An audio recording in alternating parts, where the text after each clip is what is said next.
들었나니 나를 사랑하였더라면 내가 아버지께로 감을 기뻐하였으리라.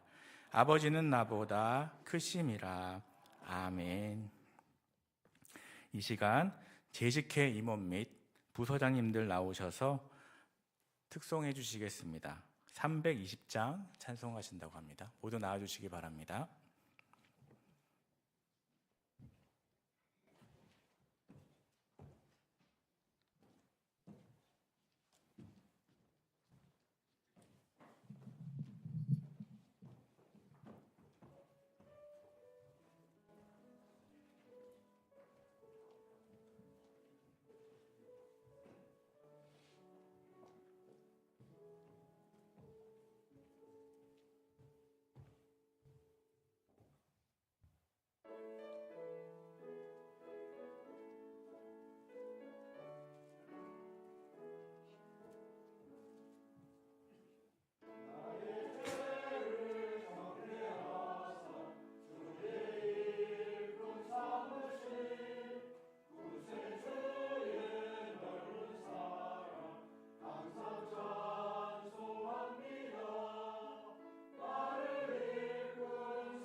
아멘. 네.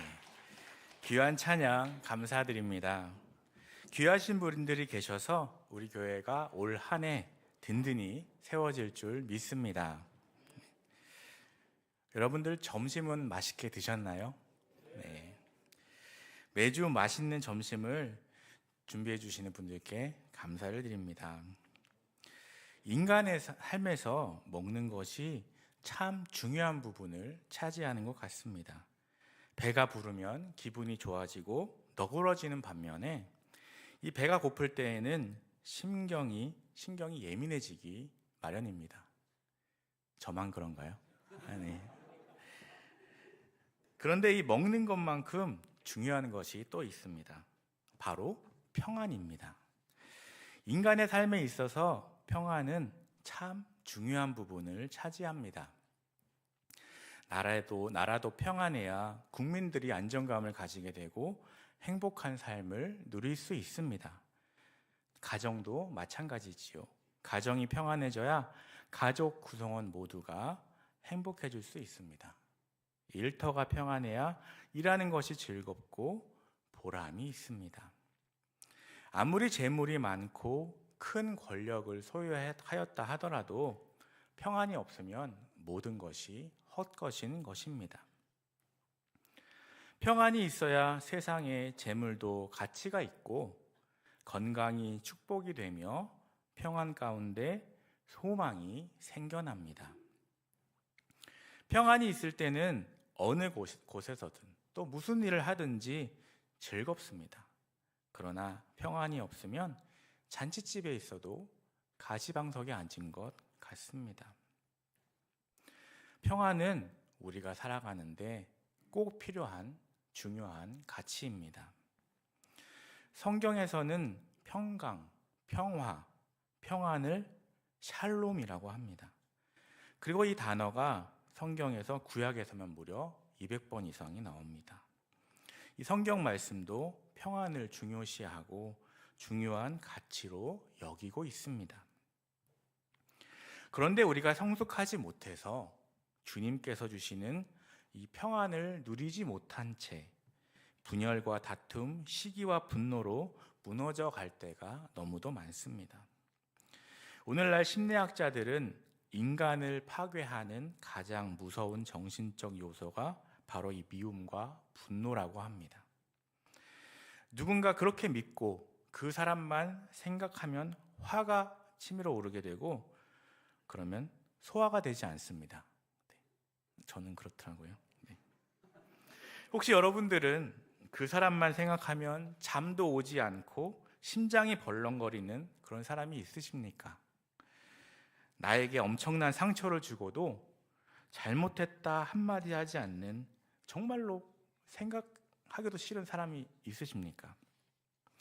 그로 인해 내가 평안을 누리지 못하고 있지는 않습니까? 우리는 주님이 주시는 평안을 누리는 성도가 되어야 합니다. 세상이 주는 평안이 아닌 주님께서 주시는 평안을 누리는 삶을 살아야 합니다. 그러면 어떻게 주님이 주시는 평안을 누릴 수 있을까요? 첫째로 예수님께서 나와 함께 하심을 믿어야 합니다. 나를 지으시고 우주 만물을 창조하신 하나님께서 내 곁에서 나를 지켜주심을 믿는 자들은 어떤 상황에서도 두려워하지 않습니다. 18절을 보면 주님은 내가 너희를 고아와 같이 버려두지 아니하고 너희에게 오리라 라고 약속하십니다. 이 말씀은 궁극적으로는 그리스도의 재림을 두고 하신 말씀입니다. 그러나 1차적으로는 그리스도의 영이신 성령의 강림을 염두에 두고 하신 말씀입니다. 당시 제자들의 입장에서 본다면 주님의 이 말씀은 그들에게 큰 힘과 위로가 되었을 것임이 분명합니다. 당시 제자들은 그토록 믿고 의지했던 주님께서 자기들 곁을 떠나신다는 말씀을 듣고 마치 부모 잃은 고아와 같이 참담하고 두려운 심정에 사로잡혀 있었습니다. 주님께서는 이러한 제자들의 마음을 헤아리시고 또 장차 당신의 승천 후 있을 세상의 핍박 속에서 제자들이 목자 잃은 양처럼 우왕좌왕하지 않도록 친히 다시 오셔서 그들과 함께 하시겠다고 약속하심으로 그들을 위로하시고 격려하신 것입니다. 주님은 이렇게 말씀만 하신 것이 아니라 그 약속대로 당신의 영이신 성령을 보내셔서 당신의 사람들과 함께 하시며 그들을 친히 도우시고 그들로 승리하는 삶을 살게 하셨습니다. 그런데 문제는 이러한 주님의 약속과 성령을 통한 그 약속의 이행에도 주님은 약속을 지키셨음에도 불구하고 오늘날 성도들 가운데에는 이 제자들과 같이 고아와 같은 심정에 사로잡혀 있는 분들이 적지 않다는 것입니다. 심리학에서 말하는 고아의식에 사로잡혀 있는 것입니다. 이 고아의식이란 오늘날 발달된 물질 문명 속에서 살아가는 현대인들은 겉으로만 보면 대부분 행복한 삶을 살아가는 듯이 보입니다. 하지만 그 어느 때보다 현대인들은 깊은 고독과 불안 속에서 살아가고 있습니다. 때문에 군중 속의 고독이다, 생의 근본적인 기분은 불안이다 라는 등의 말이 많은 사람들에게 공감을 얻고 있습니다. 그렇게 큰 문제도 없고 주변에 친구와 가족들이 있음에도 막연히 외롭고 불안한 심리 상태를 가리켜서 심리학자들은 고아의식이라고 부르고 있는 것입니다. 그런데 하나님을 잊고 사는 현대인들이 이러한 심리 상태 속에서 불안해하며 괴로워하는 것은 어쩌면 당연한 일일지 모릅니다. 왜냐하면 실상 그들은 영적인 의미에서 아버지도 없고 돌아갈 고향도 없는 영적 고아이기 때문입니다. 하지만 우리 성도들은 이들과 전혀 다릅니다. 왜냐하면 우리에게는 하나님 아버지가 계시며 돌아갈 영원한 본향이 있기 때문입니다. 뿐만 아니라 우리들에게는 우리를 고아와 같이 버려두지 아니하시고 친히 임재하셔서 영원토록 함께 하시는 성령님이 계십니다. 초대교회 성도들은 이 사실을 알았습니다.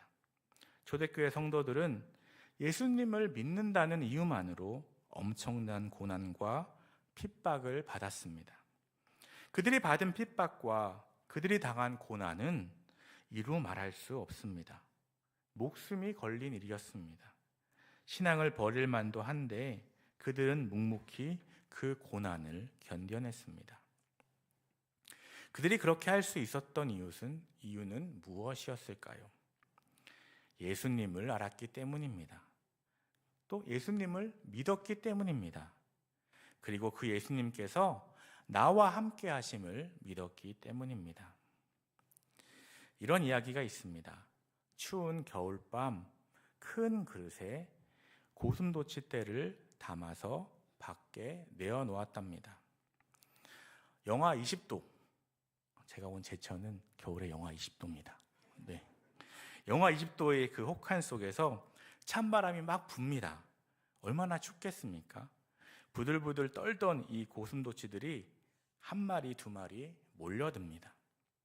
처음에는 모여있으니까 따뜻해졌습니다. 그런데 고슴도치다 보니까 가시가 막 있지 않습니까?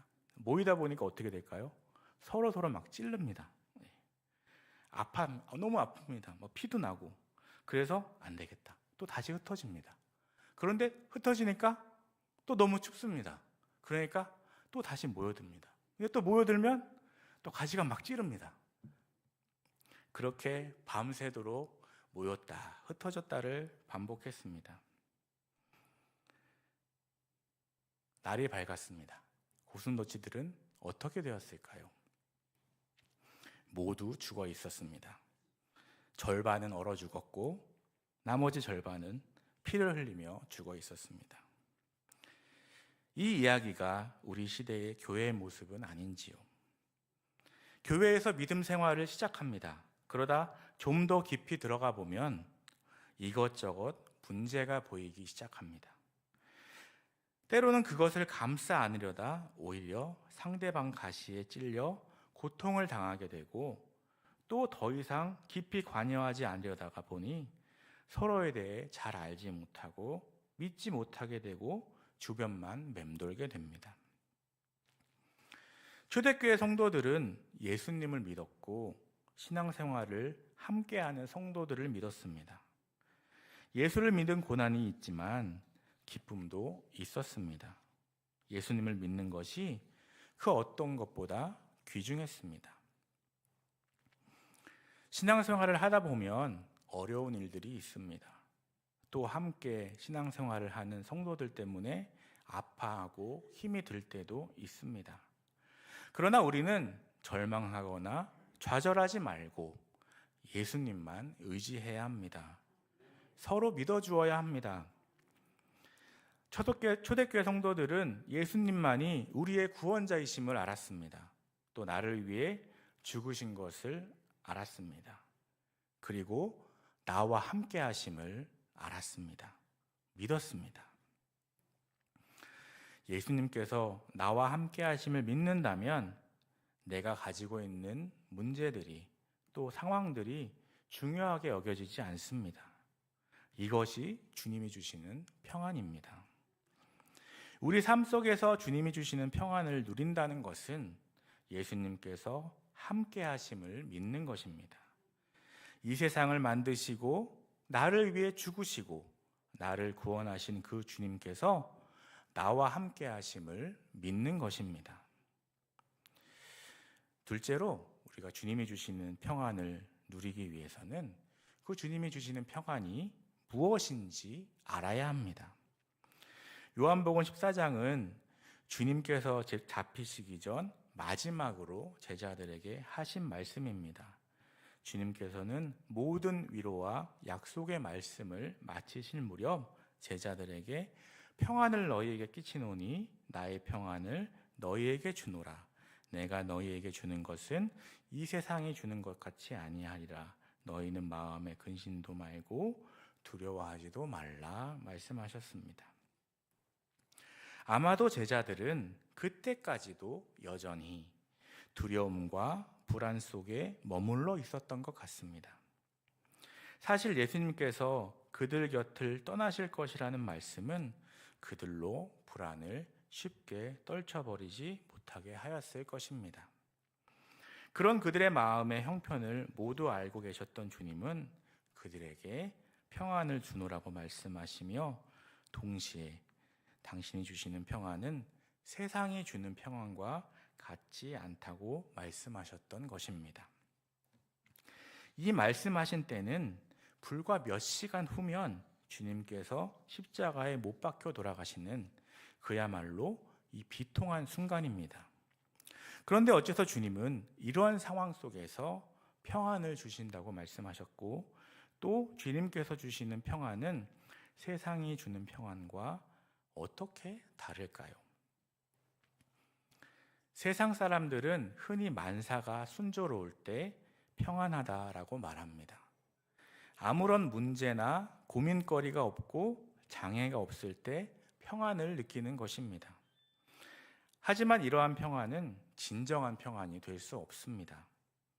왜냐하면 세상 일은 한시도 쉬지 않고 움직이며 변화하고 언제 어디서 이러한 평안을 깨는 문제들이 튀어나올지 아무도 예측할 수 없기 때문에 그러한 의미에서 세상 사람들이 말하는 평안은 있을 수 없고 참으로 사람판을 걷는 것과 같은 위태롭고 불안한 평안이 아닐 수 없습니다. 한마디로 진정한 평안이 아닌 것입니다. 여기에 비해 주님께서 주시는 평안은 어떠한 평안일까요? 바로 십자가를 통해 주시는 평안입니다. 사람들에게 불안과 두려움이 찾아오는 근본적인 이유는 바로 하나님과의 단절입니다. 하나님과의 단절에서 오는 죽음과 그 이후의 심판에 대한 공포로 인해 불안과 두려움을 느낍니다. 그러므로 하나님과의 관계를 회복하지 않는 한 인간은 결코 근원적인 두려움에서 자유로울 수 없습니다. 그런데 예수님께서는 십자가에서 인류를 대신하여 죽으심으로 하나님과 인간 사이에 가로막힌 죄의 담을 제거하시고 인류로 하여금 하나님과 화목할 수 있는 길을 열어주셨습니다. 누구든지 예수를 믿기만 하면 하나님과 화목한 관계를 회복하고 그로 인해 죽음과 심판의 공포에서 해방되는 것입니다. 근본적인 두려움에서 자유롭게 되는 것입니다. 주님이 우리에게 주시는 평안은 세상에 주는 불안정한 평안과는 질적으로 차원을 달리하는, 다시 말해서 그 어떤 고난이나 문제도 흔들 수 없는 안전하고도 영원한 평안인 것입니다. 주님은 27절에서 평안을 너희에게 끼치노니라고 말씀하십니다. 여기서 끼치노니로 번역된 이 헬라어 아피에미는 남기다 또 가게 하다라는 뜻을 가지고 있습니다. 이는 성도가 누리는 평안을 끼치는 주체에 대해서 알게 합니다. 이 성도가 누리는 평안을 끼치는 주체가 누구인가 알게 하는 것입니다. 그것은 세상이나 권력을 가진 어떤 사람이 아니라 바로 우리 주님 예수 그리스도이십니다. 그분이 우리에게 보내시는 평안은 이 세상이 줄 수 없고 알지도 못하는 완벽한 평안입니다. 이는 우리가 흔히 말하는 하늘의 평안이며 신령한 평안인 것입니다. 예수를 거부하는 사람들은 누구라도 결코 맛볼 수 없고 막강한 정치 권력이나 군대의 힘을 동원할지라도 빼앗을 수 없는 것이 바로 이 평안입니다. 미국의 목회 상담학자인 웨인 오츠가 쓴 신앙이 병들 때라는 책을 보면 우리의 신앙이 병들면 나타나는 현상을 이야기하고 있습니다. 우리의 신앙이 병들면 첫째로 평안이 없어진다고 합니다. 교회에 가도 가정에서도 친구나 사람들을 만나도 마음의 평안을 느끼지 못한다고 합니다. 모든 일이 짜증스럽고 귀찮아집니다. 두 번째로 신앙이 병들면 화해의 마음이 닫힌다고 합니다. 마음이 닫혀 대화가 줄어들고 다른 사람을 이해하려 하기보다는 편견과 선입견으로 자기 주장만 앞세우게 됩니다. 셋째로 신앙이 병들면 좌절감이 생긴다고 합니다. 희망보다는 절망이 생기게 되어서 매사에 부정적이고 비판적이 된다고 합니다. 긍정적인 사고를 하지 못하게 되는 것입니다. 신앙이 병들었을 때 우리는 분주해집니다.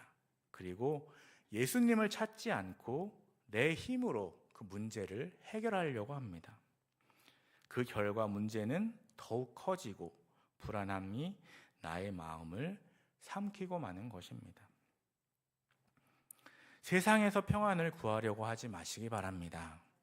오직 주님의 십자가를 통해 오는 평안을 구하시기 바랍니다.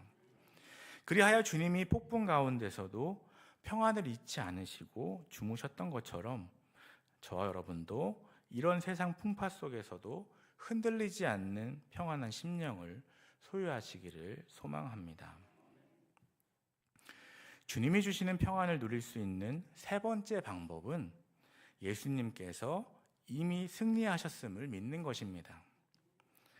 평안을이라고 번역된 에이레네는 평화를 뜻하는 에이레네에서 나온 말입니다.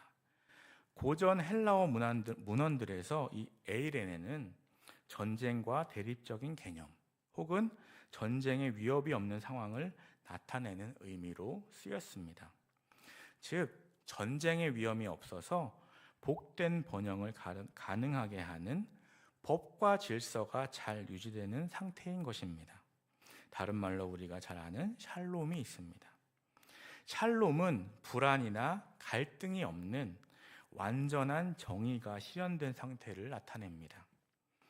이와 같은 평화는 여호와에게서만 나오며 오직 그분만이 줄 수 있는 것으로 인식되었습니다. 미디안과의 전투를 앞에 두고 기드온이 자기가 여호와를 위해서 쌓은 단의 이름을 여호와 샬롬이라고 한 것은 평화에 대한 그들의 인식을 잘 알게 합니다. 여호와 샬롬은 주의 평화란 뜻입니다.